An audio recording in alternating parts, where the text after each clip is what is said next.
on, you're annoyed at how fixated people are on mobility when it comes to the quarterback position and what we have here in Detroit. Yeah, every time there is a bad play, every time Goff gives up a sack or we lose a game, we get the calls. Goff can't win because he's not mobile. And I push back on that, and I just want to simply know, yes, that is a great trait for a quarterback to have. Ours doesn't have that. Where is that on the list of traits that you want for your quarterback? Because Goff is accurate. I thought we solved this riddle already. You're good enough for Detroit. And now it feels like we're doing like a take-backsies. No, we paid the guy $50 million. He hasn't changed. The line in front of him has changed. Right. He isn't letting us down. They're letting him down. I just want to go through the exercise of, because when he signed the contract, he said, people said, I can't believe you're going to pay this guy $50+ million a year and he can't move. Well, where does mobility rank on the traits you want in your quarterback? If you have arm talent, arm strength, and mobility, well, then you're Josh Allen and you can cut corners in how you build your roster. Mm-hmm. Detroit doesn't have Josh Allen. They can't cut corners in how they build their roster. Yeah. And I think people are realizing the offensive line right now feels like they cut corners. Counting on rookies and unproven dudes and being a year late on some of these picks and development. Cutting corners, you can't do it with Jared Goff. You can be mad at Jared if you want. I get it. He's got the football. It's the easiest thing to do. But this is the same guy that took him to the NFC title game 2 years ago. He hasn't changed. I would put pocket presence just above mobility. No one's going to sit there and say that Goff has good mobility, but I do think he has a good presence in the pocket so that it's 2 steps to the right, I get rid of the ball. It's 2 steps to the left, or maybe I bump back, or I step up in the pocket. Okay, let's talk, man. So apparently you got 97 won the ticket, bringing up Jared Goff's mobility again. You're saying the fans are too fixated with him not being mobile, and addressing the elephant in the room is that the fact that the offensive line not blocking for him, or not being what it was, is exposing that, it's really the offensive line, not Jared Goff. It's not even just that. I mean, once you check out Detroit Lions Talk playlist, thumbs up the video, share the video, subscribe to the channel.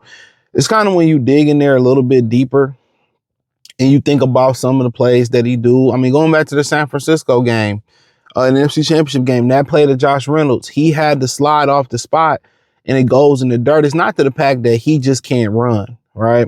He don't have pocket mobility. Even within the pocket, Brady, Manning, and Peyton, Eli, Tom Brady, they weren't the most mobile quarterbacks. But they can move. They have pocket mobility. They can slide up in the pocket, slide to the left, slide to the right. Slide 90-degree angle if they want to, and still deliver an accurate football. Jared Goff doesn't have pocket mobility. When Jared Goff moves up in the pocket and moves his feet in the pocket, it's a 9 times out of 10, the ball going in the dirt, or it's an inaccurate ball. That's the problem. It ain't the problem that he can't improvise. You can't call boots. You can't move the pocket. He can't run and pick up a sec. That's not what I'm saying. My problem is he has no pocket mobility. He has none where you can move. You can slide up in the pocket, still deliver an accurate throw. You can slide to the left and still do an accurate throw. You got to slide a little bit off the mark and then make it every time. It's in the dirt. It's inaccurate. It's behind him. Even that Jamison Williams ball on 4th down, which J-Mo still should have caught it. He's going upfield on a crossing route, on a shallow crossing route. He going upfield. You throw it on his back hip pocket, because you had to move off the mark. That's the problem. And then he doesn't have a great arm neither. So it's not like, his feet can be off platform. He still can throw the ball down the field. Everything has to be perfect. He has to be able to step into the throw. He has to be able to follow through. He just has too many deficiencies. I mean, and he's really the least mobile starting quarterback today, probably even going to some backup quarterbacks. He has zero mobility, zero time to improvise within the pocket mobility. Within the pocket, first he did this little turn his back thing when it was a sack. He stopped doing that. And now it's just to the fact that even if he slide up in the pocket, he push up in the pocket, he slide to the right, the ball is going to be inaccurate. That's what I'm saying. He doesn't even have pocket mobility. He doesn't even have pocket mobility.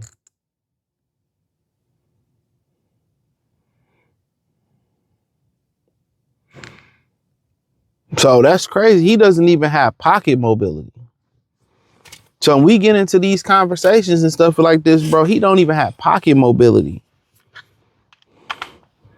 So everything, once again, what most people say in the comment section and what I've repeated, everything has to be perfect for Jared Goff. Everything has to be perfect.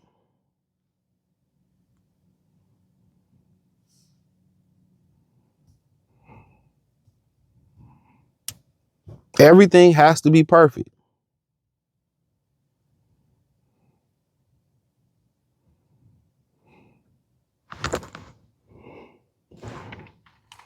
And that's becoming a problem over and over again. You know, Brad Holmes has to be perfect in what he puts around Jared Goff. Perfect receivers, perfect tight ends, perfect offensive linemen. This can't, and it's just to the point like, yeah, I mean, he can't move a lick. We don't need you to pick up 4th and 5 or 3rd and 5 with your feet, but we do need you to be able to slide your feet and deliver an accurate ball. Manipulate the pocket a little bit with your feet and deliver an accurate ball. He's just so unathletic, bro. When you can't even have pocket mobility, that's a problem. That's a problem.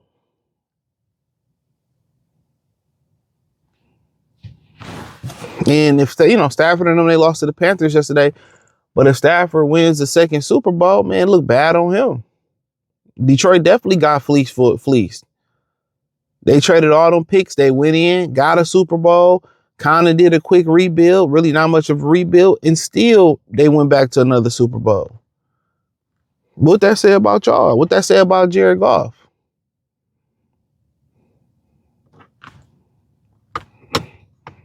You pay somebody $50 million, they should be able to cover up a few holes. What hole did he cover up? None. Amon Ra cover up for him. Panay cover for him. All these St. Porter cover up for him. Gibbs and Montgomery. When Montgomery they cover up for him. All these other guys cover up for him. And he is accurate. You know, when he got time to plan and he got a clean pocket, he is accurate. When it ain't snowing or cold, he ain't got them gloves on. But it's too many what ifs. But you know Brad Holmes ain't going to keep it a bean. You know Brad Holmes not going to keep it a buck. He ain't going to keep it a star buck. He's going to try to be arrogant and prove to everybody, I can win with Jared Goff. I can win with Jared Goff. And that's why that window is closing, if not already closed. You know, you got to ask yourself, where's your priorities at? Are your priorities like, let's just fix this offensive line, and your priorities on the edge rusher? You got to ask yourself, where your priorities at?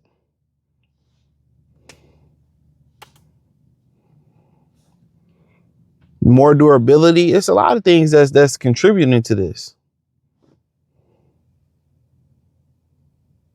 And it's hard to find a good quarterback. Let me say that first and foremost. It's hard to find a good quarterback. That's a fact. It's hard.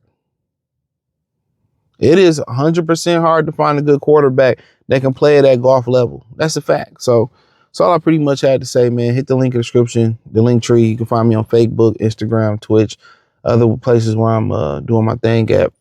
Check out Detroit Lions Talk playlist. Let me know what you think in the comment section. Peace.